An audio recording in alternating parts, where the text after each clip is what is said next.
we had a press conference this afternoon by the court leader, Raila and the court coalition in its totality. And I think that question was raised. And I feel it's adequately better to ask it to himself. But his response when asked what you mean by shaving or people kutia maji kichwa, it's a Swahili phrase from our Wahengas. It simply tells you to be cautious. I don't think so. I think there's something a lot more not in that context and sinister. Just a minute. Especially when you say there's a revolution coming. Let me especially when you speak gleefully and say the clouds are gathering that prepare for a storm. Especially when you tell people, let us start building cells and let us use these cells to put through the revolution that is in waiting. Quite honestly, you cannot turn court and start saying this is not what we meant. Listen, I think you see what happens is he was put to task to explain his sentiment.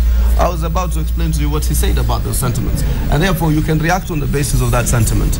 So I think what he said is that across our continent, we are replete with examples where there have been hardened political positions, where one person has asked for dialogue, be it in government or out of government, and these situations have not necessarily been honored at the opportune time, and then countries plunge into further crisis. So what I think... What are you comparing? Are you comparing Kenya with South Sudan, say? I mean, is this where... They are comparatives. I think he made reference particularly to Egypt, to Libya. I'm talking about that particular press conference. Kenyan Spring. Are you calling this Kenyan Spring? He made reference to in that particular press conference. In damage control.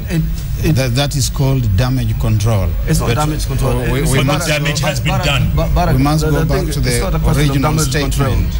It's not a question of damage control. I think what the Prime Minister is also trying to do is to tell his base that it needs to be vigilant. The populace must be vigilant. You see, we're in a situation right now that is a bit of a tensed political environment. We are tense. And I think where do cells come in? What I think we need to do, cells don't necessarily replicate a revolution. Let us build cells. You can organize yourselves into cells. You can call them committees. These are just jargons. You build cells. You organize committees. These are committees that foster people's participation.